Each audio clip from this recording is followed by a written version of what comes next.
How Bishop Mark Kariuki transformed from a shepherd to a wolf in sheepskin and fed on his flock. 1 Peter 5:2-3 asks religious leaders to be shepherds of God's flock under their care, watch over them, and refrain from pursuing dishonest gain over those entrusted to them. The famed Bishop Mark Kariuki of Deliverance Church may have missed this passage entirely. Ow. Not only did he dupe his flock, he became the proverbial wolf and feasted on his sheep. In June 2025, a court ruling declared the land transactions for the Imani estate projects to be null and void.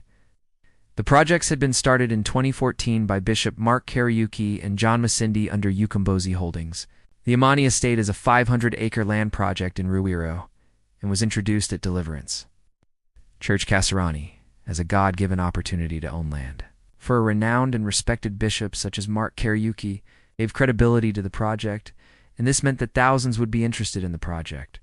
Plots measuring 5,100 were sold for 2.5 million shillings to 4.5 million shillings, and thousands rushed to invest, trusting their bishops and church elders.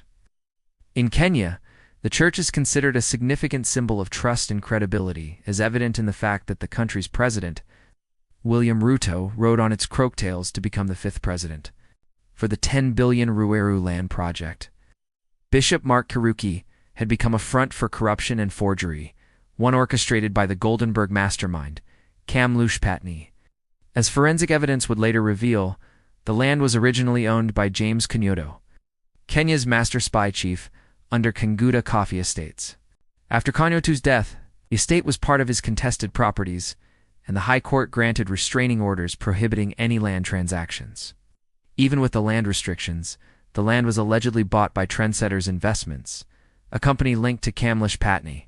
Trendsetters would later sell the land to Marriott Africa, that divided it into plots and sold to Ukombozi Holdings, the commercial arm of Deliverance.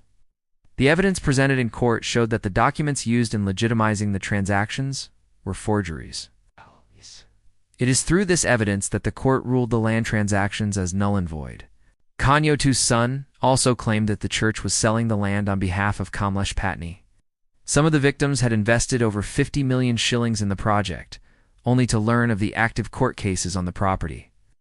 Others expressed shock considering that they had used the same documents to acquire loans.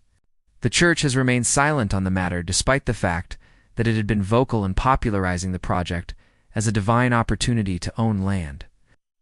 The link to Kamlesh Pattni is a perplexing situation that has lowered the bishop's credibility, and the whole land saga is a religious commandship. Oh. What do you think of such acts orchestrated by the church? Follow Echoes of Time for more.